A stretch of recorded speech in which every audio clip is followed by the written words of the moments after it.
Peggy 16.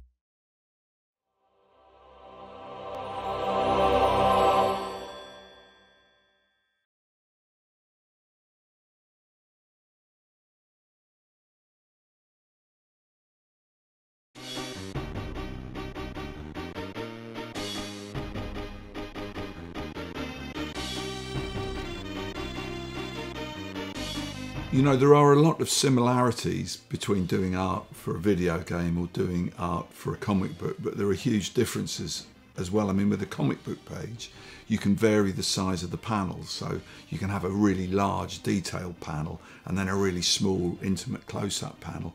With a game, of course, the screen is always the same size.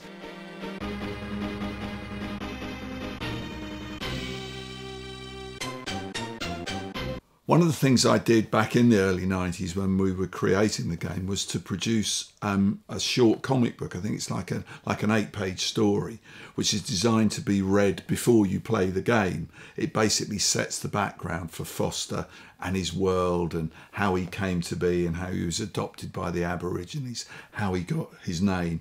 And it concludes with him being captured and taken on a helicopter to the city, and all of a sudden the helicopter malfunctions and dives in towards the city, and that's the end of the comic book. That's the cliffhanger, and then the game begins with the helicopter crashing and Foster escaping into the city and having his adventures.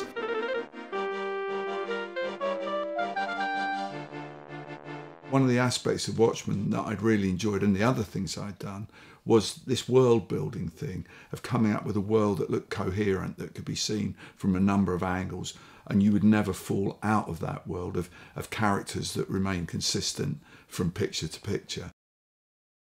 At this stage we pass queries and notes backwards and forwards.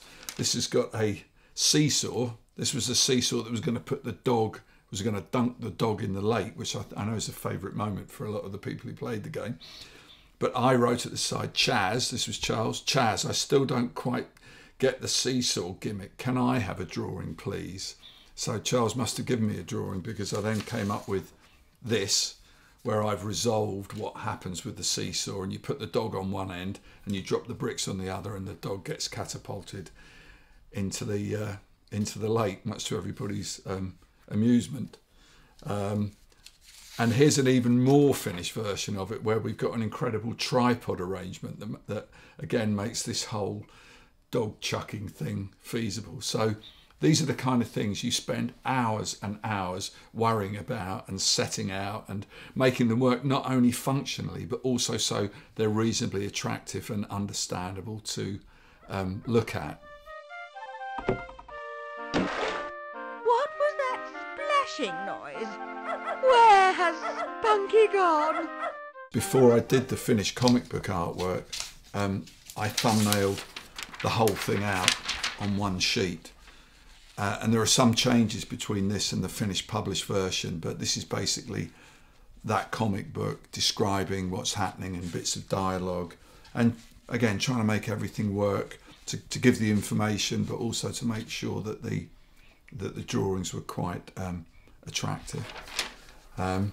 And again, if you're going to draw new characters, you have to design them, and these are the original pencil designs for the security boss, the bad guy, who looks quite sinister, I think, and then Foster's Aboriginal stepdad,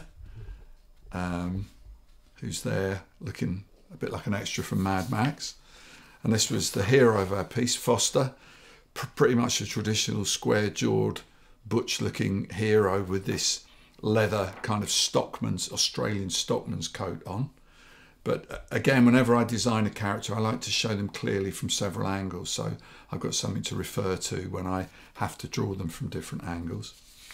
And finally, something that I came across while we were looking through the archives was this sheet of character studies I did. Now, all the characters in the game only appear as tiny little pixelated figures, but I wanted to have an idea of what they really look like. So here's Reich, the baddie, and Lamb, another ne'er-do-well, and various friends and acquaintances of Foster's, just to make the characters sort of live in my mind as I came to do the game artwork. So as you can see, we've got lots and lots of these, which I've kept because I knew they'd come in handy one day for such an occasion as this. So I hope you've enjoyed looking at them.